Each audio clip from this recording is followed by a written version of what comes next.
Good morning बच्चों, मैं आपकी हिंदी की टीचर आपकी क्लास 6 की व्याकरण शिल्पी का 7वां अध्याय आपको पढ़ाने जा रही हूँ, जो कि है शब्द निर्माण प्रत्यय।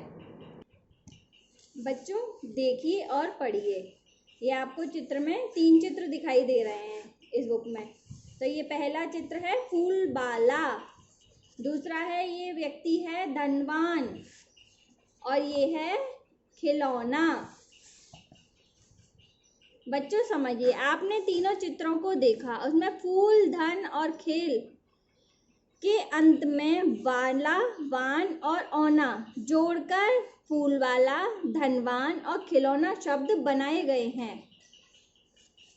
ये शब्दों के अंश हैं। ये बाला, बान और औना, ये तीनों क्या हैं? ये इन शब्दों के अंश हैं। इन्हें शब्दांश कहा जाता है।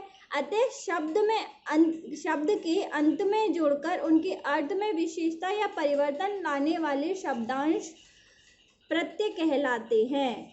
अतः हम कह सकते हैं कि जो शब्दांश शब्द के अंत में जुड़कर उनके अर्थ में विशेषता अथवा परिवर्तन लाते हैं, उन्हें प्रत्यय कहते हैं। जैसे ये उदाहरण दिया गया है बच्चों, तो एक बार से आप देखना और पढ़ना। प्रत्यय के 2 भेद होते हैं। कौन कौन से हैं? कृत्य प्रत्यय और दूसरा है तद्धित प्रत्यय। कृत्य प्रत्यय जो शब्दांश क्रिया या धातु के अंत में लगकर संज्ञा और विशेषण शब्दों की रचना करते हैं, उन्हें कृत्य कहते हैं। प्रत्यय ये हैं लिख आई, तो ये हो गई लिखाई। इस प्रकार से कुछ उदाहरण दिए गए हैं।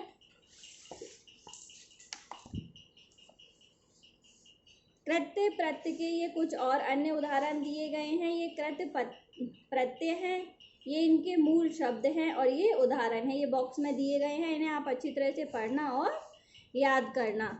अब है तद्धित प्रत्यय, जो शब्दांश संज्ञा, सर्वनाम, विशेषण तथा अव्यय के अंत में जोड़कर उन शब्दों के अर्थ में विशेषता उत्पन्न करते हैं, उन्हें नया रूप प्रदान करते हैं, उन्हें तद्धित प्रत्यय कहते हैं।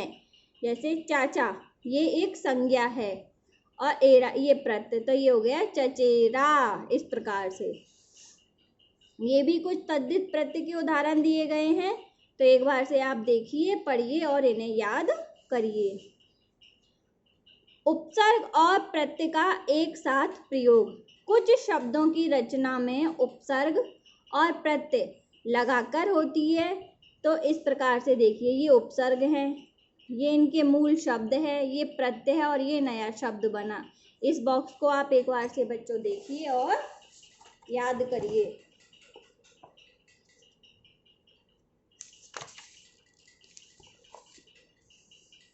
दो प्रत्ययों का एक साथ प्रयोग। कभी कभी 2 प्रत्ययों का एक साथ प्रयोग भी नवीन शब्द का निर्माण करता है, अर्थात नए शब्द का निर्माण करता है। तो ये इस प्रकार से हैं, तो इन्हें भी आप देखिए और पढ़िए और इन्हें याद करिए। अच्छा बच्चों, एक बार अंत में फिर से हम दोहराते हैं कि शब्द में के अंत में जुड़कर उनके अर्थ की विशेषता लाने वाले शब्दांश प्रत्यय कहलाते हैं। उपसर्ग की तरह प्रत्यय भी स्वतंत्र नहीं होते, मतलब उनका प्रयोग किसी न किसी शब्द में जुड़कर होता है। हिंदी में प्रत्यय के मुख्यतः 2 भेद होते हैं। पहला है कृत्य प्रत्यय, दूसरा है तद्धित प्रत्यय। क्रिया अथवा धातु के अंत में जुड़कर उसे संज्ञा या विशेषण का रूप देने वाले शब्दांश कृत्य प्रत्यय कहलाते हैं। संज्ञा, सर्वनाम, विशेषण तथा अव्यय के अंत में लगाए जाने वाले शब्दांश तद्धित प्रत्यय कहलाते हैं।